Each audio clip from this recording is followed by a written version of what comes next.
Assalamualaikum warahmatullahi wabarakatuh. Apa kabar kalian semua? Para penjelajah kisah gelap yang setia di channel Ruang Mistis. Di video kali ini, aku akan membawakan sebuah kisah horor panjang, kisah nyata, yang terjadi bukan di rumah kosong, bukan di gedung angker, tapi di sebuah hutan yang masih aktif, digunakan untuk kegiatan akademik. Tempat di mana logika dan ilmu pengetahuan bertabrakan langsung dengan sesuatu yang tidak tercatat di buku kuliah manapun. Sebelum kita masuk ke ceritanya, seperti biasa, klik like, subscribe, dan tuliskan kritik saran di kolom komentar. Siapkan waktu kalian, karena cerita ini panjang, dan percayalah, semakin ke tengah, semakin tidak masuk akal. Kisah ini dikirimkan oleh salah satu pendengar setia channel Ruang Mistis yang kita samarkan dengan nama Cia. Ia berasal dari Sumatera Utara, dan kejadian ini ia alami sendiri pada tahun 2018 saat masih aktif sebagai mahasiswa. Pada waktu itu, Cia sudah berada di semester 7 jurusan biologi. Ia dikenal sebagai mahasiswa yang cukup menonjol, rajin, dan jarang bermasalah. Karena itulah beberapa dosen mempercayainya untuk mengemban tugas sebagai asisten dosen, atau yang biasa disebut asdos. Tugas Cia tidak main-main. Ia bukan hanya membantu urusan administrasi seperti laporan dan data penelitian, tetapi juga bertanggung jawab mendampingi mahasiswa angkatan bawah saat kegiatan di lapangan, mulai dari mengarahkan, memastikan keamanan, sampai menjadi penghubung antara mahasiswa dan dosen. Salah satu kegiatan rutin jurusan biologi adalah kuliah lapangan. Kegiatan ini wajib diikuti oleh mahasiswa baru untuk mengenal langsung ekosistem alam, mengamati tumbuhan, serta mencatat karakteristik lingkungan secara langsung. Pada tahun itu, pihak kampus merencanakan kuliah lapangan selama 3 hari 2 malam di sebuah kawasan hutan yang masih aktif dan cukup jauh dari pemukiman warga. Dalam cerita ini, Cia menyebutnya sebagai hutan lele. Namun, tidak semua berjalan mulus sejak awal. Pihak kampus sebenarnya sempat menolak kegiatan ini. Alasannya bukan tanpa sebab. Beberapa tahun sebelumnya, pernah terjadi insiden kecelakaan saat kuliah lapangan di lokasi yang sama. Meski detailnya tidak banyak dibicarakan, kabar itu cukup membuat kegiatan ini dianggap berisiko. Setelah melalui diskusi panjang dan berbagai pertimbangan, izin akhirnya diberikan. Tapi dengan beberapa syarat, waktu persiapan sangat singkat, aturan harus dipatuhi tanpa pengecualian. Dan yang paling ditekankan, menjaga sikap di kawasan hutan. Cia dan para asisten dosen lainnya pun bekerja ekstra. Mereka menyiapkan segala kebutuhan sebaik mungkin, meski dikejar waktu tanpa mereka sadari. Inilah awal dari rangkaian kejadian yang akan membekas seumur hidup. Hari yang ditunggu akhirnya tiba. Pada Jumat siang, seluruh peserta kuliah lapangan mulai berkumpul di area kampus sejak pukul 10 pagi. Suasana kampus hari itu terasa lebih ramai dari biasanya. Banyak mahasiswa baru terlihat antusias. Sebagian masih sibuk berfoto, sebagian lain tampak gugup karena ini adalah pengalaman lapangan pertama mereka. Sekitar pukul 12 siang, rombongan mulai diarahkan masuk ke dalam beberapa bus besar. Total peserta yang berangkat hari itu kurang lebih 100 mahasiswa baru, 15 asisten dosen, beberapa dosen pembimbing. Cia sendiri duduk di barisan tengah bus bersama beberapa asisten dosen lain. Dari posisinya, ia bisa melihat jelas ekspresi para mahasiswa. Ada yang tertawa keras, ada yang sibuk bermain ponsel, ada juga yang memilih diam sambil menatap keluar jendela. Bus pun mulai bergerak meninggalkan area kampus.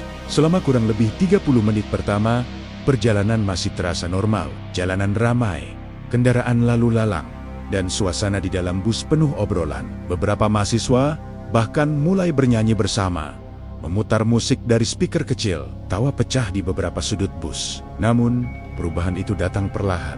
Tanpa disadari, bangunan-bangunan tinggi mulai menghilang, digantikan oleh sawah, kemudian kebun, lalu pepohonan yang semakin rapat. Sinyal ponsel mulai melemah. Notifikasi berhenti masuk. Cia memperhatikan satu persatu mahasiswa mulai menyimpan ponsel mereka, bukan karena diminta, tetapi karena memang tidak ada lagi yang bisa dilakukan. Sekitar 1 jam perjalanan, jalan mulai menyempit. Aspal tidak lagi mulus. Bus melaju lebih pelan. Di titik ini, obrolan di dalam bus mulai berkurang dengan sendirinya. Tidak ada yang memberi aba-aba, tidak ada yang menegur, tapi suasana terasa berubah. Beberapa mahasiswa tampak menempelkan wajah ke kaca jendela, menatap hutan di kiri dan kanan jalan. Pepohonan tinggi menjulang, daunnya saling menutup cahaya matahari. Kabut tipis mulai turun, meskipun hari masih siang. Chia merasakan sesuatu yang sulit dijelaskan, seperti sedang masuk ke wilayah yang tidak ramah, namun belum menunjukkan taringnya. Sekitar pukul 14, bus akhirnya berhenti di sebuah gerbang besi tua. Di atasnya terdapat papan kayu bertuliskan nama kawasan hutan yang sudah mulai pudar. Di sana, mereka disambut oleh beberapa polisi hutan. Wajah mereka serius, nada bicara mereka singkat dan seperlunya. Salah satu polisi hutan sempat mengingatkan sopir bus agar tidak mematikan mesin sembarangan dan mengikuti arahan dengan pelan. Tak lama kemudian, dua polisi hutan menaiki sepeda motor dan mulai menuntun bus masuk lebih dalam ke kawasan hutan. Jalan yang dilalui hanya cukup untuk satu kendaraan besar. Di kiri jurang kecil, di kanan dinding tanah dan akar pohon besar. Saat itulah Chia benar-benar sadar, tempat ini bukan sekadar lokasi penelitian. Ini wilayah yang tidak sepenuhnya terbuka untuk manusia. Dan tanpa satupun kata diucapkan, semua orang di dalam bus mulai diam. Setelah bus berhenti sepenuhnya di area lapang kecil dekat gerbang hutan, seluruh peserta diminta turun satu persatu. Udara di luar terasa jauh berbeda dari perjalanan tadi. Lebih dingin, lebih lembab, dan ada bau tanah basah yang cukup tajam. Seolah hujan baru saja turun di tempat lain. Para mahasiswa berbaris secara tidak rapi. Sebagian masih membawa tas besar, sebagian sibuk merapikan jaket dan topi. Tidak sedikit yang langsung mengeluarkan ponsel untuk merekam suasana sekitar. Namun sebelum kegiatan apapun dimulai, salah satu dosen pembimbing senior melangkah ke depan. Wajahnya serius, tidak tersenyum. Suaranya datar, tapi tegas. Ia meminta semua peserta untuk menyimpan ponsel dan memperhatikan. Suasana langsung berubah. Tidak ada lagi tawa, tidak ada lagi obrolan kecil. Hanya suara dedaunan yang bergesekan pelan tertiup angin. Dosen itu lalu membuka pengarahan dengan menjelaskan tujuan akademik kegiatan, tentang pengamatan lapangan, tentang ekosistem, tentang tanggung jawab mahasiswa selama berada di hutan. Namun setelah itu, nada bicaranya berubah. Ia menarik napas cukup dalam sebelum melanjutkan. Mulai dari titik ini, katanya pelan, kalian bukan hanya berada di wilayah penelitian. Ia menoleh ke arah hutan yang berdiri sunyi di hadapan mereka. Kalian memasuki wilayah yang sudah ada penghuninya jauh sebelum kita datang. Beberapa mahasiswa mulai saling melirik. Ada yang tersenyum kecil, mengira itu hanya cara dosen menakut-nakuti. Namun, ekspresi wajah dosen itu tidak berubah sama sekali. Ia kemudian mulai menyebutkan larangan-larangan dengan perlahan. Tidak boleh berkata kotor. Tidak boleh menyebut nama makhluk halus secara sembarangan. Tidak boleh mengambil apapun dari hutan. Tidak boleh buang air kecil atau besar sembarangan. Dan yang paling ditekankan, jika kalian membawa sesuatu yang sifatnya pribadi, terutama yang berkaitan dengan tubuh, pastikan dibuang di tempat yang semestinya. Jangan ditunda. Kalimat itu membuat beberapa asisten dosen saling berpandangan. Chia sendiri merasakan dada yang sedikit mengencang, meskipun ia belum sepenuhnya memahami maksud peringatan tersebut. Dosen itu melanjutkan dengan nada lebih pelan, hampir seperti berbisik, di tempat seperti ini, kesalahan kecil bisa dibaca sebagai bentuk tantangan. Dan tidak semua peringatan akan datang dua kali. Hening. Tidak ada yang berani bertanya. Bahkan, burung pun seolah enggan bersuara. Setelah pengarahan selesai, para polisi hutan kembali mengingatkan jalur yang boleh dan tidak boleh dilewati. Mereka menunjuk beberapa area yang dilarang keras dimasuki. Tanpa banyak penjelasan, hanya satu kalimat singkat yang mereka ucapkan, kalau tersesat, jangan panggil teman kalian. Kalimat itu menggantung lama di udara. Chia menelan ludah. Untuk pertama kalinya sejak perjalanan dimulai, ia merasakan firasat yang tidak enak. Seolah sejak langkah pertama nanti, mereka tidak lagi benar-benar sendirian. Matahari mulai tenggelam perlahan di balik barisan pepohonan tinggi ketika rombongan akhirnya tiba di area perkemahan utama. Cahaya sore yang tersisa berubah menjadi jingga kusam, tertahan oleh daun-daun lebar yang saling bertumpuk di atas kepala mereka. Bayangan pohon memanjang ke tanah, bergerak pelan mengikuti arah angin, menciptakan ilusi seolah-olah hutan itu bernapas bersama waktu yang terus berjalan menuju malam. Area perkemahan tersebut berupa lapangan tanah luas yang dikelilingi hutan hampir di setiap sisi. Di bagian tengah berdiri sebuah aula kayu tua. Bangunannya tampak sudah lama berdiri, catnya mengelupas, dan tiang-tiang penyangganya penuh guratan usia. Aula inilah yang akan menjadi pusat aktivitas mereka. Tempat berkumpul, menyimpan logistik, hingga lokasi berlindung. Saat malam tiba, para mahasiswa segera berpencar menjalankan tugas masing-masing. Ada yang mengangkat tas besar dari bagasi kendaraan, ada yang mendirikan tenda dengan tergesa, dan ada pula yang mondar-mandir mencari kelompoknya sambil memanggil nama teman. Meski terdengar ramai, keramaian itu terasa tertahan, seolah setiap orang secara naluriah menjaga volume suara agar tidak terlalu mencolok di tengah hutan yang asing ini. Chia berdiri di dekat aula sambil mengamati sekeliling. Pandangannya tertuju pada deretan pepohonan yang menjulang tinggi. Batang-batangnya besar dan kokoh, dengan akar yang mencuat dari tanah, seperti urat nadi raksasa. Di sela-sela batang itu, gelap mulai berkumpul. Meski matahari belum sepenuhnya tenggelam, di saat itulah, Chia merasakan sesuatu yang sulit dijelaskan.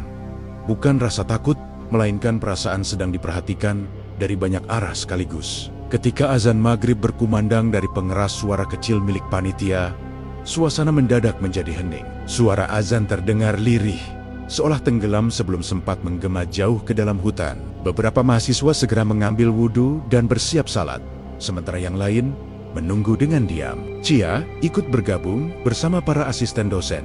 Namun di sela-sela itu ia menyadari satu keanehan kecil. Hutan di sekitar mereka nyaris tanpa suara. Tidak terdengar jangkrik, tidak ada kicau burung, bahkan suara serangga pun seolah absen. Keheningan itu terasa terlalu sempurna, terlalu rapi untuk sebuah hutan yang seharusnya hidup. Chia sempat menoleh ke kanan dan kiri, memastikan apakah hanya dirinya yang menyadari hal itu. Namun wajah-wajah di sekitarnya tampak biasa saja, seolah tidak merasakan kejanggalan yang sama. Setelah salat dan makan malam sederhana, seluruh peserta dikumpulkan di dalam aula untuk pengarahan malam pertama. Lampu aula menyala temaram, memancarkan cahaya kekuningan yang membuat bayangan manusia terlihat panjang dan terdistorsi di dinding kayu. Dosen pembimbing kembali mengingatkan aturan dan larangan. Namun kali ini nada bicaranya terasa lebih berat.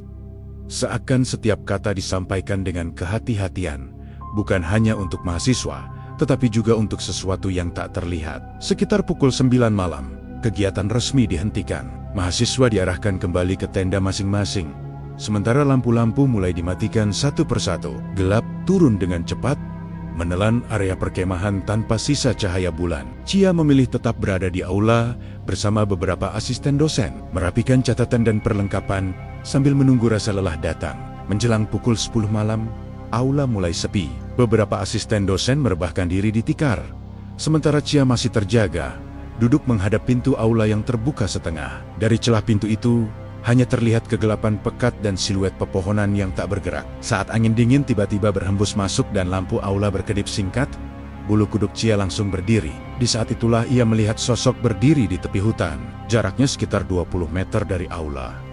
Tubuhnya tinggi dan diam, seolah menyatu dengan bayangan di sekitarnya. Cahaya lampu tidak cukup terang untuk memperlihatkan wajahnya.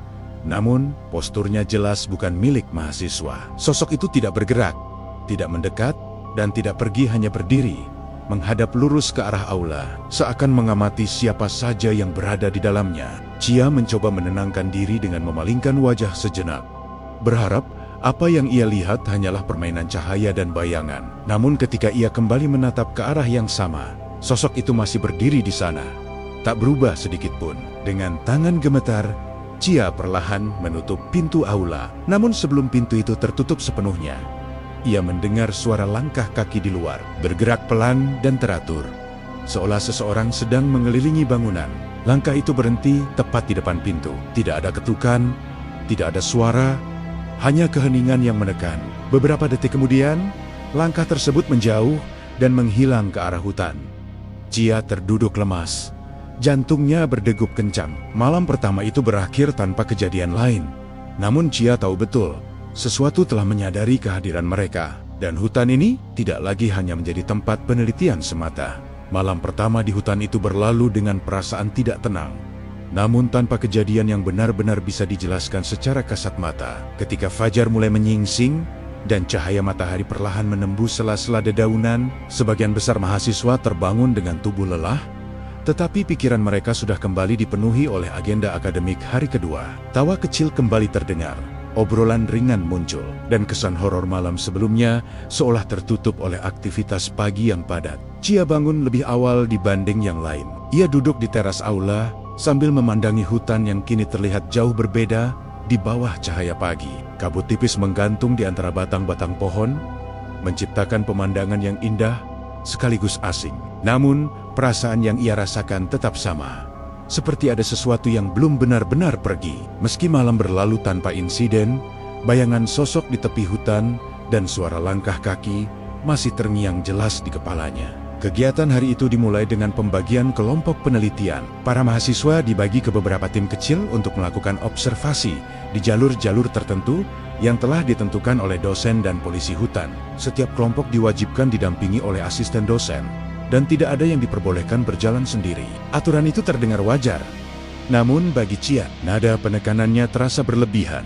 Seolah ada alasan lain di balik larangan tersebut. Menjelang siang, Chia ikut mendampingi salah satu kelompok yang jalurnya cukup dekat dengan area perkemahan. Sepanjang perjalanan, ia memperhatikan perubahan suasana yang aneh. Meski matahari bersinar terang, beberapa bagian hutan terasa lebih gelap dari seharusnya. Cahaya seakan terhenti di titik-titik tertentu, menciptakan bayangan pekat yang sulit dijelaskan. Beberapa mahasiswa mulai mempercepat langkah tanpa sadar, seolah tubuh mereka bereaksi lebih dulu daripada pikiran. Gangguan pertama muncul dalam bentuk yang sangat sederhana. Salah satu mahasiswa tiba-tiba berhenti dan mengaku mencium bau menyengat yang tidak biasa, bau amis bercampur tanah basah. Yang aneh, tidak ada sumber yang jelas. Bau itu datang dan pergi begitu saja. Ketika ditanya lebih lanjut, mahasiswa itu hanya menggeleng, wajahnya pucat, dan memilih diam hingga kegiatan observasi selesai. Saat kelompok kembali ke perkemahan untuk istirahat siang, suasana kembali ramai. Namun, Chia mulai menyadari pola kecil yang mengganggu. Beberapa mahasiswa terlihat sering menoleh ke belakang saat berjalan, seolah mendengar langkah yang tidak terdengar oleh orang lain. Ada juga yang tiba-tiba berhenti berbicara di tengah kalimat, lalu melanjutkannya dengan nada berbeda, seakan lupa apa yang hendak disampaikan. Sore hari, langit mendadak berubah mendung. Angin berhembus lebih kencang dari hari sebelumnya, membuat dedaunan bergesekan dengan suara yang terdengar seperti bisikan samar. Chia berdiri di dekat aula ketika salah satu asisten dosen mendekatinya dengan wajah serius. Asisten itu bertanya, apakah Chia merasakan sesuatu yang aneh sejak pagi? Pertanyaan itu membuat Chia terdiam, karena untuk pertama kalinya ada orang lain yang secara terbuka mengakui kejanggalan tersebut. Menjelang maghrib, beberapa mahasiswa mengeluh merasa tidak enak badan. Ada yang pusing tanpa sebab, ada jang mual, dan ada pula yang merasa sangat lelah meski tidak melakukan aktivitas berat. Chia membantu mengatur jadwal istirahat. Namun, di dalam hatinya, ia mulai merasa bahwa kondisi ini bukan sekadar kelelahan fisik. Ada tekanan halus yang tidak terlihat, namun terasa oleh tubuh.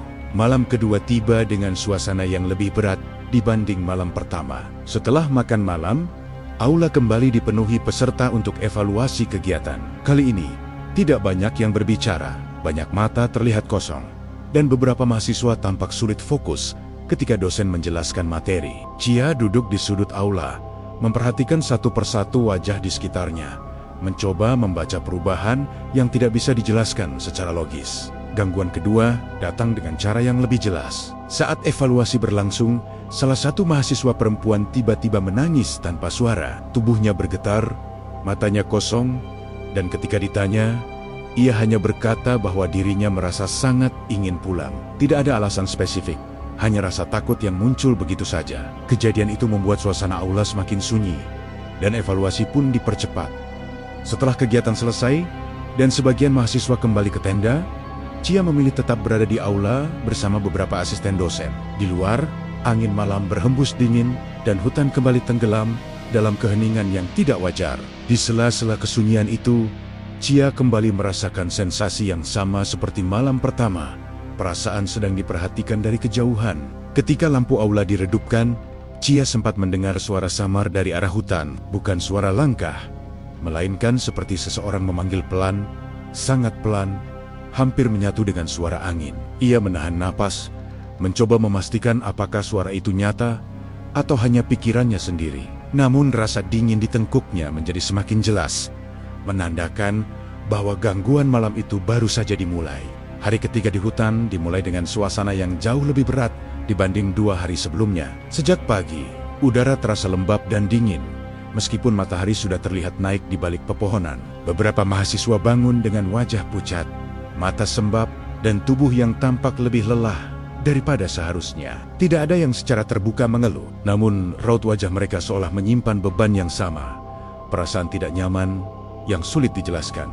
Chia mencoba bersikap setenang mungkin saat membantu menyiapkan kegiatan pagi. Ia berjalan dari satu tenda ke tenda lain, memastikan semua peserta siap mengikuti observasi lanjutan. Namun, setiap langkah yang ia ambil terasa seperti sedang diikuti. Bukan dengan suara kaki yang jelas, melainkan dengan perubahan tekanan udara yang halus. Seolah ada sesuatu yang bergerak bersamaan dengannya, selalu berada di titik buta penglihatan. Ketika kelompok mulai memasuki jalur observasi yang lebih dalam, suasana hutan berubah drastis. Cahaya matahari yang sebelumnya masih bisa menembus dedaunan, kini nyaris hilang. Udara terasa lebih dingin, dan bau tanah basah semakin kuat. Beberapa mahasiswa berjalan lebih rapat satu sama lain, tanpa disadari, seolah naluri mereka meminta perlindungan dalam kebersamaan.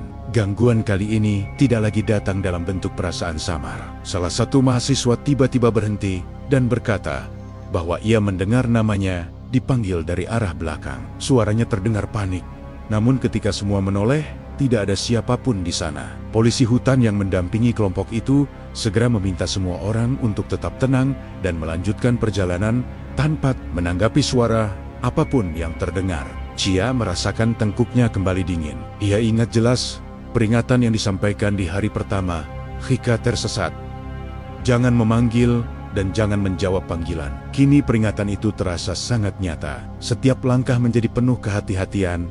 Setiap suara daun yang jatuh terasa mencurigakan. Saat kelompok berhenti untuk mencatat hasil observasi, Chia berdiri agak menjauh, mencoba menenangkan pikirannya. Namun di saat itulah ia merasakan sesuatu yang lebih jelas. Sebuah kehadiran di belakangnya. Bukan bayangan, bukan suara, melainkan rasa ditekan di punggung. Seolah seseorang berdiri terlalu dekat. Ketika ia berbalik cepat, tidak ada apapun selain hutan yang sunyi. Sore hari, gangguan semakin intens. Beberapa mahasiswa mengaku merasa pusing dan kehilangan orientasi arah, padahal jalur yang mereka lewati sudah diberi tanda jelas. Chia dan para asisten dosen harus beberapa kali menghentikan kegiatan untuk memastikan tidak ada yang terpisah dari rombongan. Ketegangan terasa di setiap wajah, namun tidak ada yang berani mengungkapkan ketakutan mereka secara langsung. Menjelang malam, rombongan akhirnya kembali ke perkemahan. Namun rasa tidak aman tidak ikut tertinggal di hutan. Bahkan di area yang seharusnya paling aman, Chia masih merasakan kehadiran itu. Saat ia berjalan menuju aula, langkahnya terasa selalu diselaraskan dengan langkah lain yang tak terdengar. Setiap kali ia berhenti, perasaan itu ikut berhenti, menunggu. Di dalam aula, Chia mencoba mengalihkan pikirannya dengan membantu menyusun laporan kegiatan. Namun fokusnya mudah buyar. Beberapa kali ia merasa ada yang berdiri di belakangnya, memperhatikan setiap gerakannya. Ketika ia menoleh, hanya ada dinding kayu dan bayangan lampu yang bergoyang pelan. Malam itu, Chia tidur dengan perasaan waspada. Tidak ada mimpi buruk yang jelas, namun tidurnya tidak pernah benar-benar dalam. Di sela-sela sadar dan tidak, ia merasa seperti sedang dipanggil. Bukan dengan suara, melainkan dengan tarikan halus yang mengajak untuk mendekat ke hutan. Ia terbangun dengan napas terengah, sadar bahwa gangguan itu kini tidak lagi berada di luar, melainkan mulai mendekat ke dirinya. Chia bangun dengan tubuh yang terasa tidak sepenuhnya miliknya. Kepalanya ringan, tetapi pikirannya terasa penuh. Saat ia duduk dan memandang sekeliling aula, ia membutuhkan beberapa detik untuk menyadari di mana dirinya berada. Garis antara mimpi dan kenyataan terasa kabur, dan perasaan dikuntit yang ia rasakan sejak hari sebelumnya belum juga menghilang. Kegiatan pagi berjalan lambat. Banyak mahasiswa terlihat tidak fokus.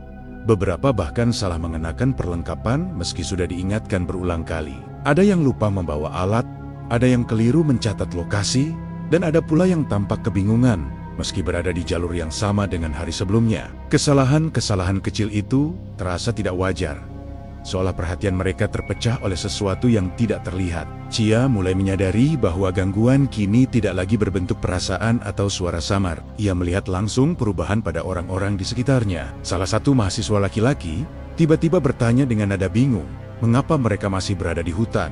Padahal menurutnya, kegiatan sudah selesai kemarin. Ketika dijelaskan, mahasiswa itu hanya mengangguk pelan, namun sorot matanya kosong. Seakan informasi tersebut tidak benar-benar masuk ke dalam pikirannya. Menjelang siang, rombongan kembali ke perkemahan lebih awal dari jadwal. Dosen pembimbing memutuskan untuk menghentikan kegiatan lapangan hari itu karena kondisi peserta yang menurun. Keputusan tersebut disambut lega, tetapi tidak sepenuhnya menenangkan. Ada kegelisahan yang menggantung di udara, perasaan bahwa sesuatu justru akan terjadi saat mereka berhenti bergerak. Di aula, suasana menjadi sangat sunyi. Tidak ada obrolan, tidak ada tawa. Beberapa mahasiswa hanya duduk diam, menatap lantai atau dinding kayu. Chia membantu membagikan air minum dan memastikan tidak ada yang sendirian. Namun setiap kali ia berpindah tempat, ia merasakan sensasi aneh, seperti meninggalkan sesuatu di belakangnya, atau sebaliknya, membawa sesuatu yang seharusnya tidak ikut. Gangguan realitas mulai terasa jelas ketika salah satu mahasiswi mendekati Chia dan bertanya dengan wajah polos, apakah mereka sudah salat maghrib? Padahal matahari masih tinggi dan waktu belum menunjukkan sore. Ketika Chia menjawab bahwa masih siang, mahasiswi itu terlihat terkejut, lalu tertawa kecil seolah menyadari kesalahannya sendiri. Namun beberapa menit kemudian, mahasiswi yang sama kembali bertanya hal serupa. Peristiwa kecil itu memicu kegelisahan di antara para asisten dosen. Beberapa dari mereka mulai berdiskusi dengan suara pelan, mencoba mencari penjelasan rasional. Kelelahan, dehidrasi, atau stres mungkin menjadi alasan. Namun Chia tahu ada sesuatu yang lebih dalam. Ia merasakan sendiri bagaimana waktu terasa tidak konsisten. Kadang berjalan terlalu cepat, kadang terasa berhenti sama sekali. Menjelang sore, Chia mengalami pengalaman yang paling mengganggu. Saat ia berjalan menuju area kamar mandi sementara, ia merasa seperti telah melewati jalur yang sama berkali-kali. Pohon dengan akar menjulur yang sama, batu besar di sisi kanan yang sama, dan suara angin yang berdesir dengan pola yang sama. Namun, ia tidak kunjung sampai. Baru setelah ia berhenti dan menarik napas dalam-dalam, barulah ia menyadari bahwa ia berdiri sangat dekat dengan aula, bukan di jalur kamar mandi seperti yang ia kira. Malam tiba lebih cepat dari yang diperkirakan. Langit mendadak gelap, dan angin bertiup dingin menusuk. Lampu-lampu dinyalakan lebih awal, menciptakan bayangan panjang yang kembali memenuhi aula. Chia duduk bersama para asisten dosen, mencoba menjaga kewaspadaan. Namun kelelahan mental membuat semuanya terasa berat. Gangguan mencapai titik yang lebih mengkhawatirkan ketika beberapa mahasiswa mengaku melihat orang-orang yang tidak mereka kenal berjalan di sekitar perkemahan. Sosok-sosok itu digambarkan samar, seperti siluet, dan selalu menghilang ketika didekati. Polisi hutan yang berjaga meningkatkan patroli, namun mereka tidak menemukan siapapun. Chia mulai meragukan pengalamannya sendiri. Beberapa kali ia merasa telah melakukan sesuatu, memindahkan barang, berbicara dengan seseorang, namun tidak bisa mengingat detailnya. Ingatannya terasa berlubang, dan setiap kali ia mencoba mengisinya, kepalanya justru terasa semakin berat. Ia menyadari bahwa batas antara apa yang nyata dan apa yang tidak mulai runtuh. Di tengah malam, saat sebagian besar peserta sudah terlelap, Chia terbangun dengan perasaan yang sangat kuat bahwa ia tidak sendirian.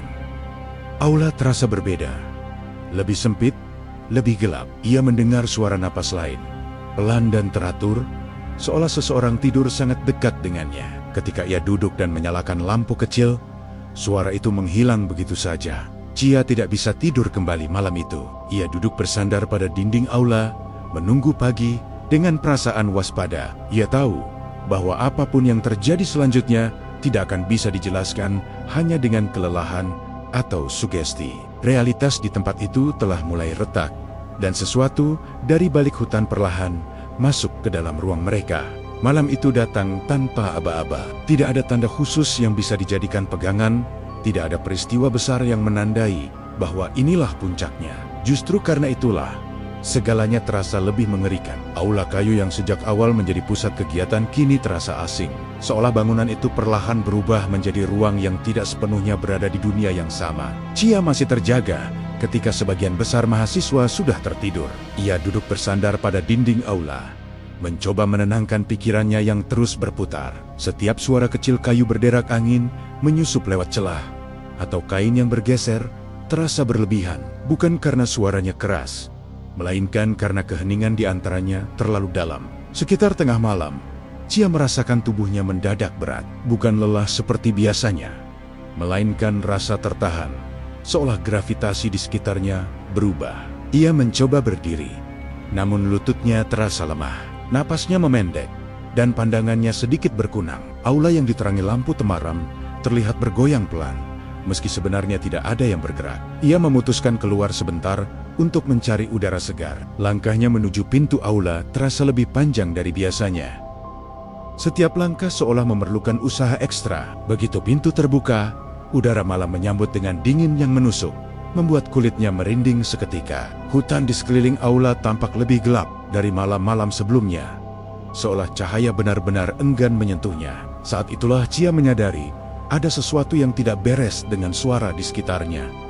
Tidak ada bunyi serangga, tidak ada gesekan daun, bahkan angin pun terasa membeku. Dunia seolah berhenti, menyisakan dirinya sendirian di antara aula dan hutan. Dalam keheningan itulah, ia mendengar suara napas lain, bukan dari dalam aula, melainkan dari atas. Dengan perasaan ragu dan takut, Cia perlahan mengangkat pandangan ke langit-langit aula. Awalnya ia tidak melihat apa-apa selain balok-balok kayu tua yang saling menopang atap. Namun matanya mulai menyesuaikan dengan cahaya redup, dan perlahan sebuah bentuk mulai terlihat. Ada sosok di sana. Tubuhnya menempel terbalik di langit-langit aula, seolah hukum alam tidak berlaku baginya. Kedua tangannya mencengkeram balok kayu dengan kekuatan yang tidak masuk akal, sementara kakinya tertekuk ke arah yang salah, seperti sendi yang diputar paksa. Sosok itu tidak bergerak, namun keberadaannya memenuhi seluruh ruang, membuat udara terasa semakin sempit. Cia ingin berteriak, namun suaranya tertahan di tenggorokan. Seluruh tubuhnya kaku, matanya terpaku pada wajah sosok itu yang perlahan menjadi semakin jelas. Kulitnya pucat kehijauan, dipenuhi bercak gelap seperti tanah basah. Matanya terbuka lebar, merah, dan tidak berkedip. Dari mulutnya yang ternganga, terlihat gigi-gigi yang tidak beraturan, sebagian tampak patah. Sosok itu perlahan memiringkan kepalanya, seolah menyesuaikan sudut pandang agar bisa menatap Cia secara langsung. Gerakannya pelan, namun setiap detiknya terasa seperti menit yang memanjang. Saat mata mereka bertemu, Cia merasakan tekanan hebat di dadanya, seolah ada tangan tak kasat mata yang menekan dari dalam. Tanpa menggerakkan bibirnya, suara berat bergema di dalam kepala Cia. Bukan suara yang didengar oleh telinga, melainkan oleh pikiran. Buang. Satu kata itu berulang, bergema, dan berlapis-lapis, hingga Cia tidak bisa membedakan apakah itu perintah atau ancaman. Tubuhnya mulai gemetar. Ia mencoba memejamkan mata dan membaca doa dalam hati, berharap suara itu menghilang. Namun, tekanan justru semakin kuat. Sosok di langit-langit mulai bergerak. Perlahan, sangat perlahan, ia menurunkan tubuhnya. Tangannya berpindah dari satu balok ke balok lain, menghasilkan bunyi kayu berderit yang memecah keheningan. Setiap gerakan mendekat membuat napas Cia semakin pendek, hingga ia merasa hampir pingsan. Dalam kondisi setengah sadar, Cia merasakan lantai aula menjadi dingin. Ia tidak tahu kapan tubuhnya ambruk. Namun tiba-tiba, ia sudah berada dalam posisi setengah rebah. Pandangannya kabur, namun bayangan sosok itu masih terlihat jelas. Kini lebih dekat, seolah hanya berjarak beberapa meter. Di ambang kesadaran, Cia merasakan sentuhan di bahunya, sentuhan manusia. Seketika tekanan di dadanya menghilang, dan tubuhnya kembali bisa bergerak. Ia terkejut dan terengah, membuka mata dengan cepat. Yang ia lihat bukan lagi sosok di langit-langit, melainkan wajah-wajah panik para asisten dosen dan mahasiswa yang mengelilinginya. Beberapa dari mereka memanggil namanya, sementara yang lain terlihat kebingungan. Aula kembali seperti semula. Lampu menyala stabil, dan suara malam kembali terdengar. Namun meski sosok itu tidak terlihat lagi, Cia tahu peristiwa itu bukan halusinasi. Tubuhnya masih gemetar, dan di kepalanya masih terngiang satu kata yang sama. Ia menatap ke arah langit-langit aula sekali lagi. Balok-balok kayu itu terlihat biasa, namun rasa diawasi belum sepenuhnya hilang. Malam itu menjadi titik balik. Tidak ada lagi keraguan bahwa apa yang mereka hadapi bukan sekadar sugesti atau kelelahan. Sesuatu telah menunjukkan dirinya secara jelas, dan peringatan yang sejak awal disampaikan kini berubah menjadi konsekuensi nyata.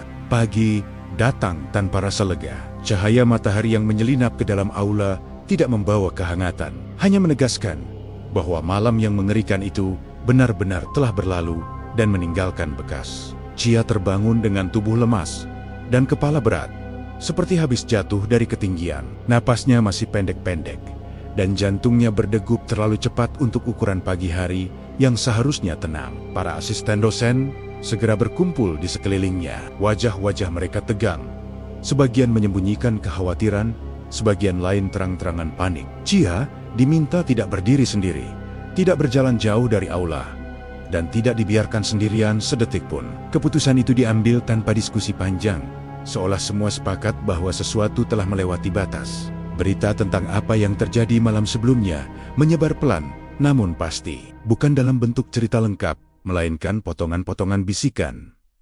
Ada yang melihat Chia ambruk, ada yang mendengar teriakan tertahan, ada pula yang bersumpah melihat bayangan bergerak cepat di langit-langit sebelum lampu kembali stabil. Potongan-potongan itu saling bertabrakan, menciptakan ketakutan yang lebih besar karena tidak ada satu versi pun yang benar-benar utuh. Dosen pembimbing memutuskan untuk menghentikan seluruh kegiatan lapangan hari itu. Mahasiswa diminta tetap berada di sekitar perkemahan, berkelompok, dan mengikuti arahan. Suara dosen terdengar tenang, namun nada tegasnya menyiratkan urgensi. Polisi hutan memperketat penjagaan, menutup beberapa jalur, dan membatasi pergerakan ke area tertentu tanpa penjelasan tambahan.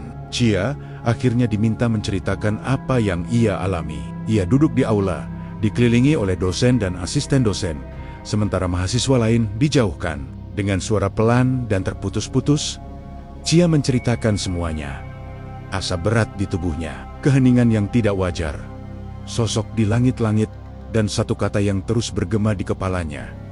Ketika ia selesai, ruangan itu hening. Tidak ada yang langsung menanggapi. Keheningan itu pecah ketika salah satu asisten dosen berkata bahwa ia juga merasakan kejanggalan sejak hari kedua. Ia mengaku sering melihat seseorang berdiri di tepi pandangannya, namun setiap kali ia menoleh, sosok itu menghilang.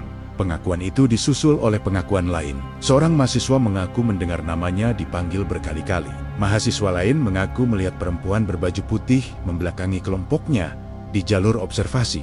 Ketegangan meningkat ketika seorang mahasiswi tiba-tiba berkata dengan suara gemetar bahwa ia melihat Chia berada di dua tempat berbeda pada malam yang sama, di aula dan di dekat kamar mandi. Pernyataan itu membuat beberapa orang saling berpandangan.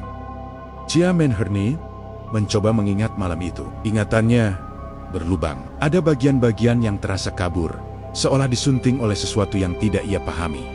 Fakta paling mengejutkan terungkap beberapa saat kemudian. Salah satu asisten dosen dengan wajah pucat berkata bahwa Chia tidak ditemani siapapun saat menuju kamar mandi, sementara malam itu, menurut catatan dan pengakuan yang lain, Chia berjalan sendiri. Dua sosok yang ia kira menemaninya, yang ia ingat, berbicara dan berjalan di sisinya, tidak pernah ada. Aula kembali hening. Namun kali ini heningnya mencekik. Kesadaran itu menghantam Chia dengan keras. Ingatan tentang langkah-langkah di tanah, tentang suara napas di sampingnya, tentang percakapan singkat semuanya runtuh. Ia menyadari bahwa pada momen-momen tertentu, realitasnya telah digantikan. Bukan hanya dikuntit, melainkan ditemani oleh sesuatu yang menyamar dengan sangat meyakinkan. Keributan kecil terdengar dari luar aula. Seorang mahasiswa laki-laki berteriak marah. Suaranya menggema di antara pepohonan. Beberapa orang berlari ke arah suara itu dan menemukan sumbernya di belakang area kamar mandi terpal. Di sana, di antara semak dan tanah basah, ditemukan sesuatu yang membuat semua orang terdiam. Sebuah pembalut berdarah. Benda itu tergeletak begitu saja, seolah sengaja diletakkan. Darahnya sudah mengering sebagian, namun baunya masih menyengat.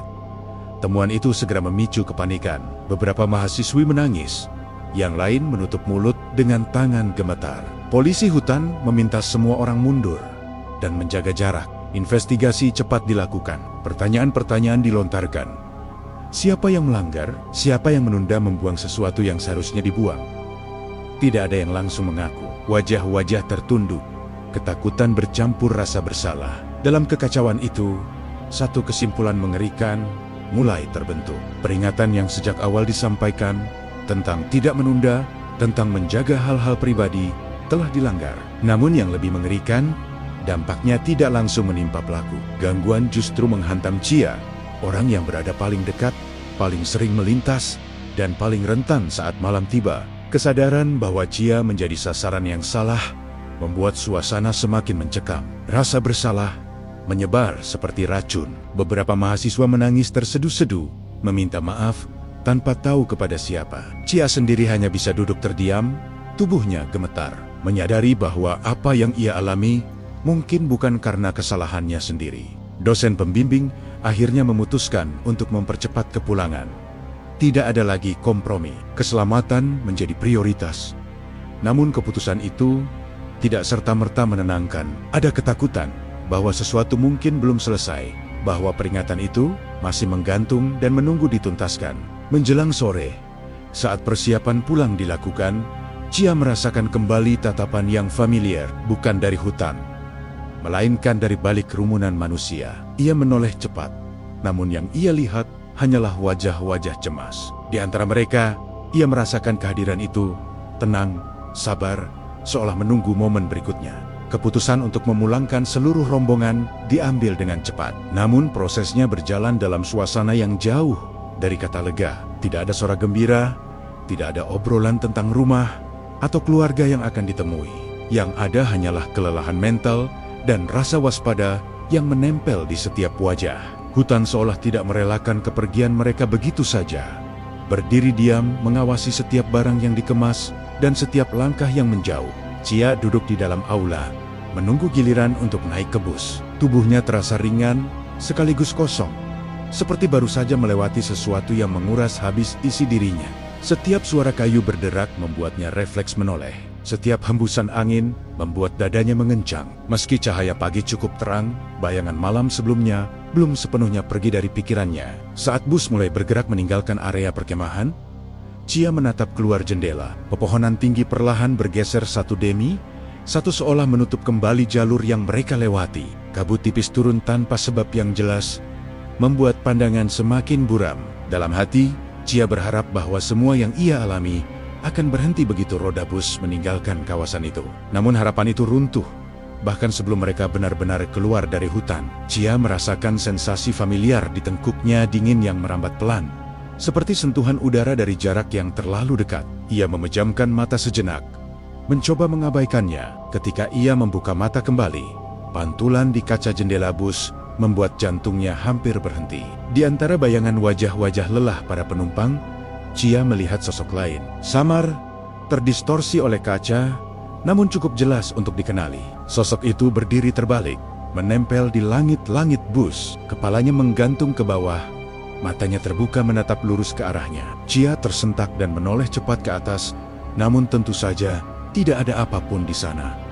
Ia tidak berteriak, tidak memanggil siapapun. Ia hanya menunduk dan menggenggam erat tas di pangkuannya, mencoba menenangkan napas yang mulai tidak beraturan. Sosok itu tidak muncul lagi, namun pesan yang ia tinggalkan terasa jelas.